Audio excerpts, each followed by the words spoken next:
A BBC radio host has claimed that his interview with Frasier star Kelsey Grammer was cut short by Paramount Plus representatives due to the actor voicing his support for Republican presidential candidate Donald Trump. The segment, which aired on BBC Radio 4's Today program on Monday, saw Grammer reveal that the idea for the revival came after witnessing the success of 2018's Roseanne reboot. The series, which was canceled after star and fellow Trump supporter Roseanne Barr posted a racist tweet, was later brought back as the Connors without the actress. At the end of the interview, host Justin Webb asked Grammer, "You mentioned Roseanne early on, who had a great comeback but also was a Trump supporter. You were, at least you were, a Trump supporter.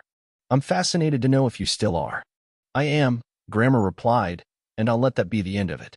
It wasn't actually, though. Speaking to his co-host, Webb revealed that Grammer was down to discuss politics, but that reps involved weren't so keen. "I have to say, actually, Kelsey Grammer himself was perfectly happy to go on talking about it," he said. The Paramount Plus PR people, less happy that he talked about it at some length. When his laughing co-host noted that the network would be really thrilled that you mentioned that on air, Webb didn't sound too concerned.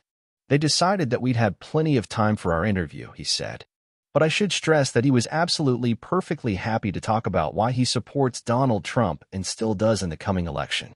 Representatives for Paramount Plus and Grammer did not immediately respond to EW's request for comment.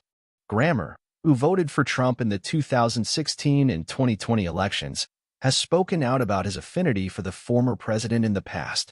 He previously described Trump as a bit of a brat, but noted that in terms of policy, "I don't have a lot of problems with what he is doing" in a 2019 interview with BBC Radio 4, per the Irish Independent.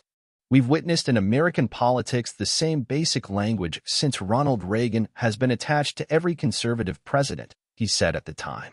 "But this is the first guy that ever kind of fires back, and so it's really unpleasant," and they thought, of course, he shouldn't be elected anyway.